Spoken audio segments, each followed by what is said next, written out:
What is going on, y'all? As usual, I'm on my way to do work. I've been working, but obviously I'm on my way to go and do some outreach. Got the car packed up and about to set up shop for the next 5.5 hours doing outreach and knocking on doors and neighborhood canvassing because that's a part of my job.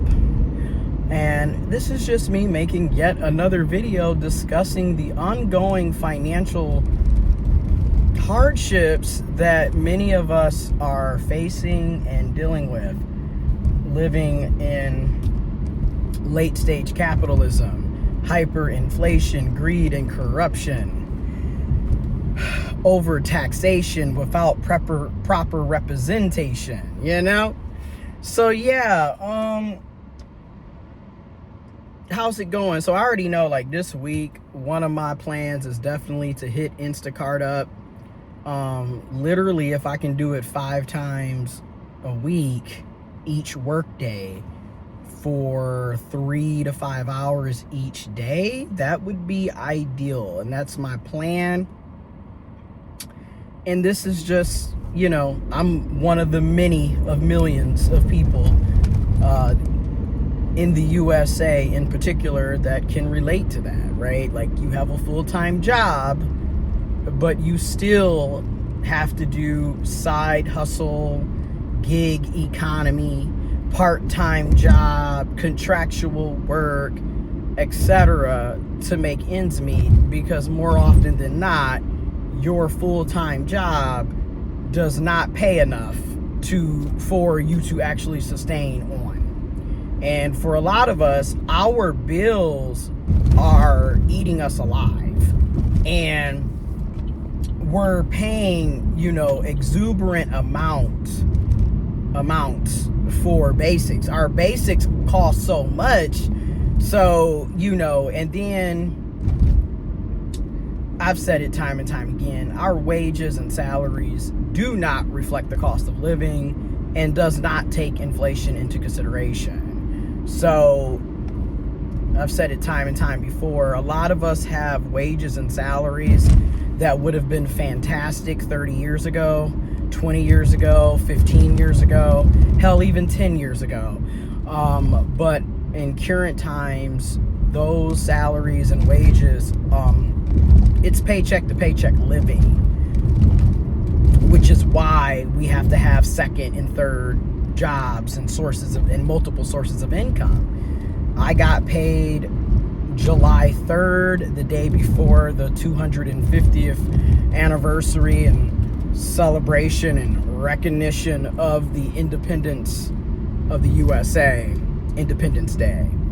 And literally, within getting paid, I basically lost 50 to 60% of my paycheck to bills. So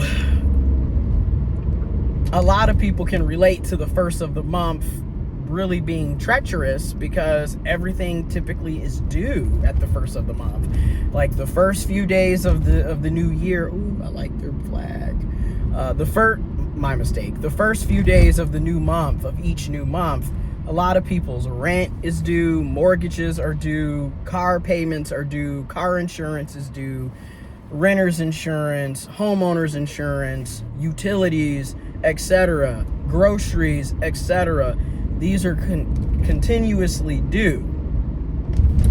And to put it in layman terms, if you're only getting, I don't know, $1,407 every 2 weeks, but yet your car payment with your car insurance is $618, you're damn near losing half of your paycheck to pay for 2 bills.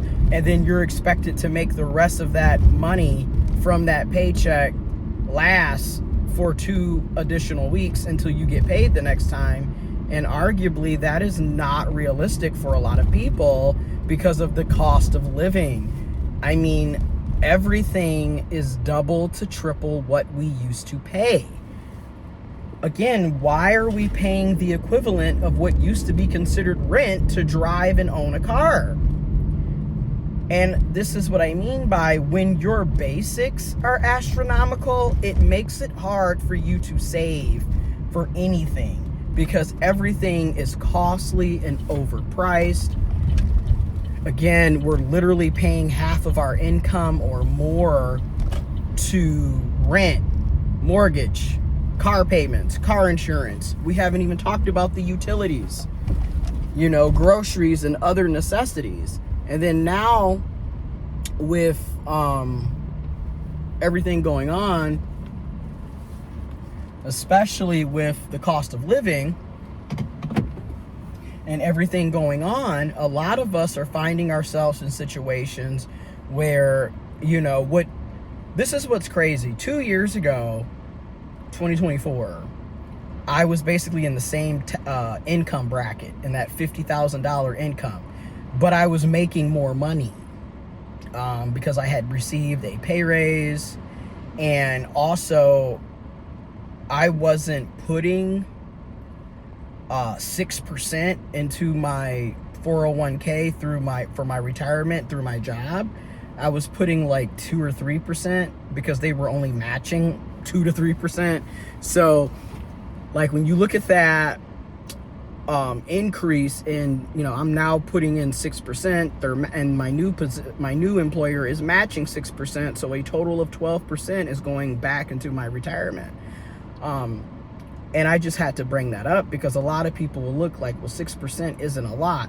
It's not a lot in the grand scheme of things, but when people are living check to check, any deduction from your paycheck is going to suck because you're already not earning enough as it is to live, let alone actually be able to pay things off, get out of debt and save towards something major and have just disposable income to do things that you want sometimes. Yeah. So a lot of us have to have second and third jobs. So I think I am going to kind of detail how this week goes.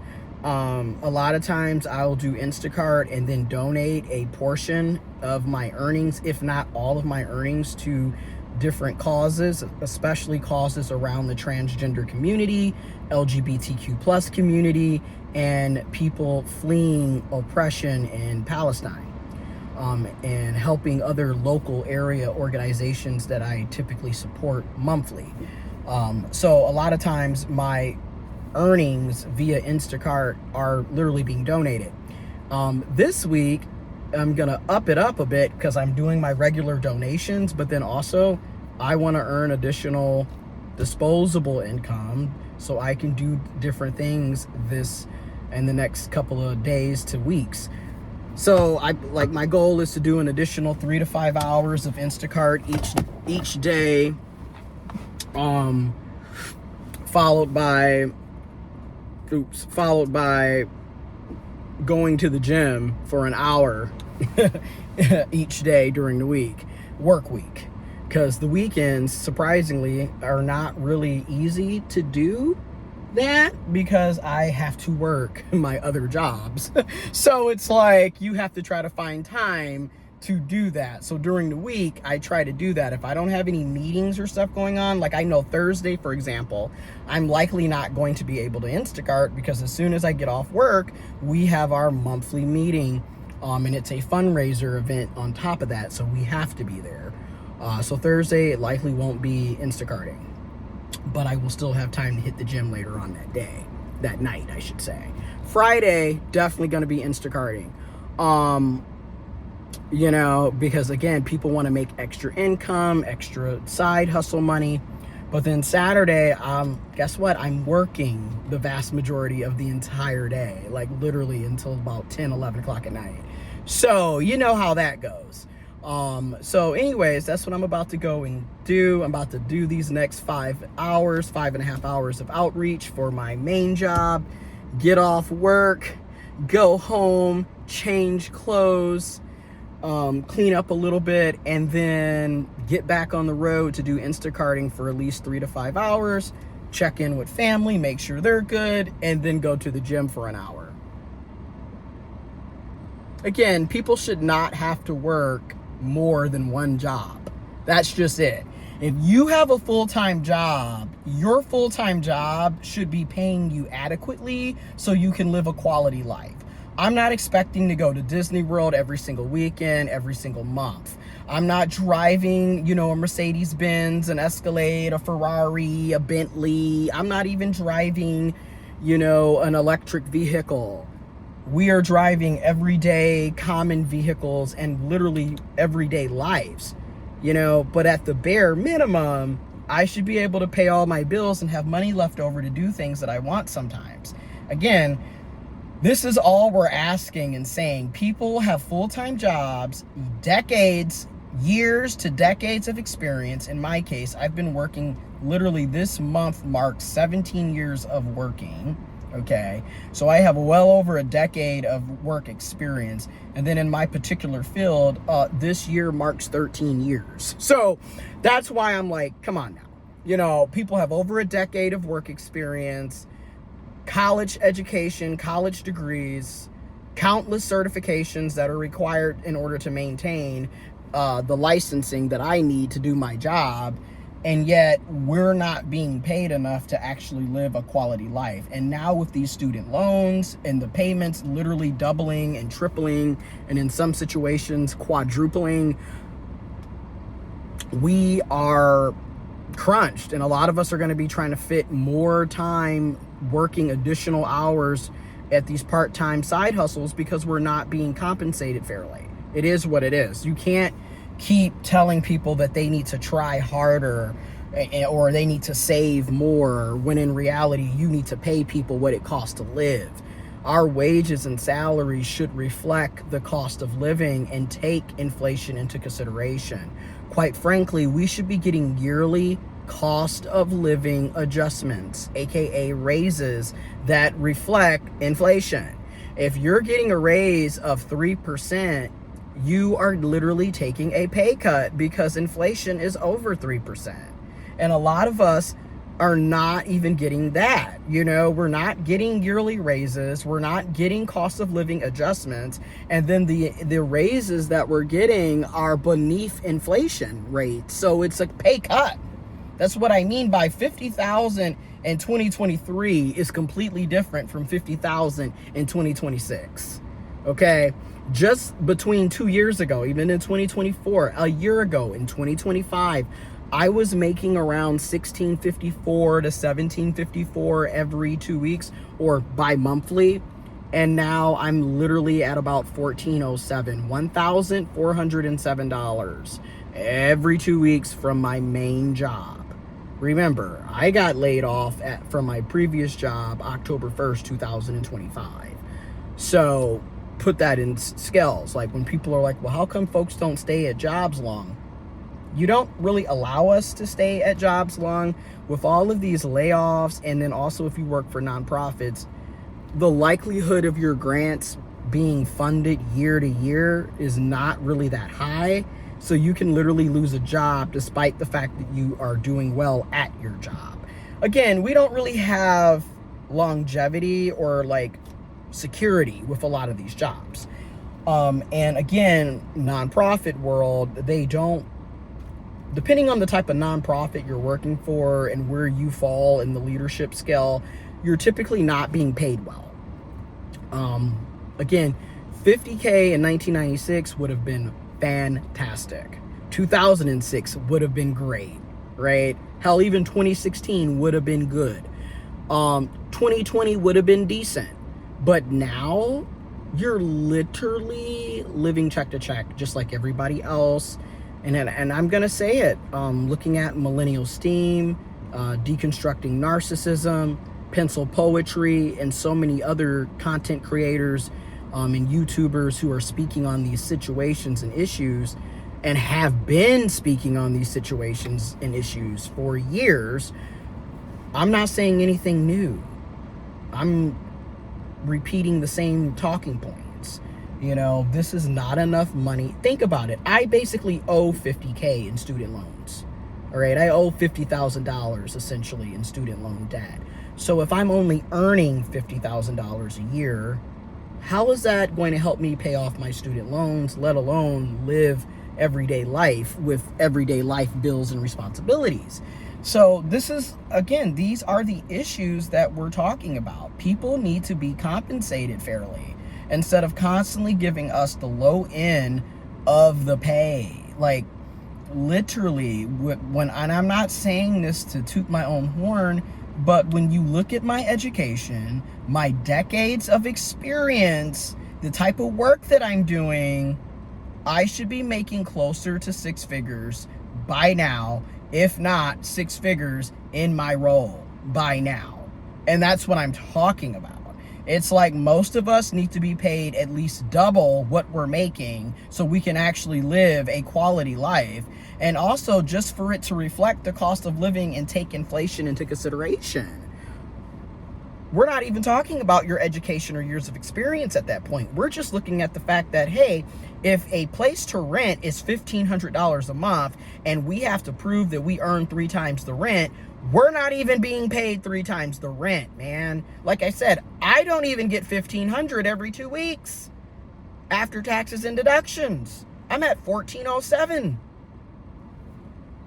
So that's why I'm like, literally, I'm getting $2,800, right? Let's break. I'm getting $2,814 a month. I'm not even getting $3,000 a month after taxes and deductions. So, you know, if we're going to look at just giving it it's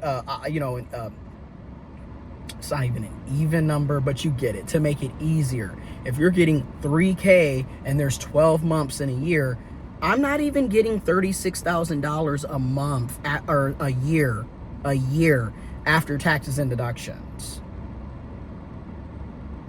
I'm slightly under it. All right. And that's my whole point. When they're like, oh, but you get $50,000 a year. Yeah, that's what you gross. What you actually get in the net income aspect of things is a far cry from that. Because with taxes and deductions, you don't get your full paycheck. And this is the problem. You know, you're not even getting $3,600 after taxes and deductions, which means that's over $14,000 plus that I'm losing in taxes and deductions. And the deductions are for your health care through your employer and for your retirement plan, your 401k through your employer. And again, how are these benefits if we have to pay for them?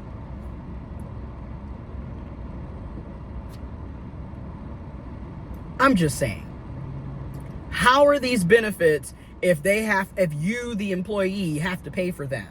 Not really much of a benefit to us. We're losing money up front to pay for things that should be a given.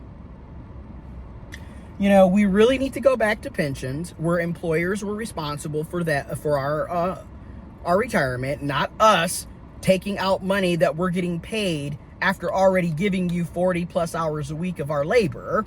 Then we're also paying for our own health insurance. Yes, our employers pay like 80%, but the other 20% is on us. Used to be a time your health insurance was completely paid for by your employer. I'm just being real. You know, everything is a pay-as-you-go situation, and we're not being paid enough as it is. So losing that $14,000, and literally over $14,000, because I don't even get $3,000 a month after taxes and deductions, you know. And you really sit down and you look at that, like, we're losing quite a bit of our money for things that are supposed to be benefits that we're paying for. And which, again, how does that make any sense? Why are we paying for the benefits? And they love to talk about, well, when you look at your salary, it's the pay plus the package deal. And it's like, what is the package deal? I have to pay for these things. That's not really a deal. A deal is you are providing that for me. But anyways, again, nevertheless, I'm still grateful and thankful to have a job, to have a source of income, to have benefits. But it's just to put it out there. You know, a person shouldn't have to get off of a full, after working 8 hours, to check back in to do something else. And mind you, we're supposed to be business professional, business casual, yet our income and pay doesn't reflect business professional or business casual. I mean, Millennial Steam says it best. You might as well be working at McDonald's, at Burger King, at Walmart, at Kroger, at Meijer. at the gas station. Because when you look at how everybody's pay is, we're all essentially entry-level workers based on how we're paid so lowly. And the fact that you want to pay anybody, regardless if they're entry-level or top-level, low pay is ridiculous. You're not really giving people an incentive to want to work. And that's why you have so many people, especially in the Gen Z population, who have decided for themselves, why should I put in all of this effort to be broke? They're not wrong for thinking that. You literally are expecting people to go above and beyond the call of duty so they can be above and beyond homeless? Like, literally, most people are a paycheck away, a missed paycheck, a potential firing or layoff or grant being denied from being homeless. It's not that, it's ridiculous. You're not paying people enough to save 6 months for emergencies, let alone to pay for everyday living. Hell, do you see how much these utility bills are? Damn utility. Your utility bills with your cell phone bills are easily over $200 a month. We haven't even talked about groceries, your rent, mortgage, car payments, if you have children or dependents, etc. We haven't even talked about that. Then add in our new student loan payments. Oh my God.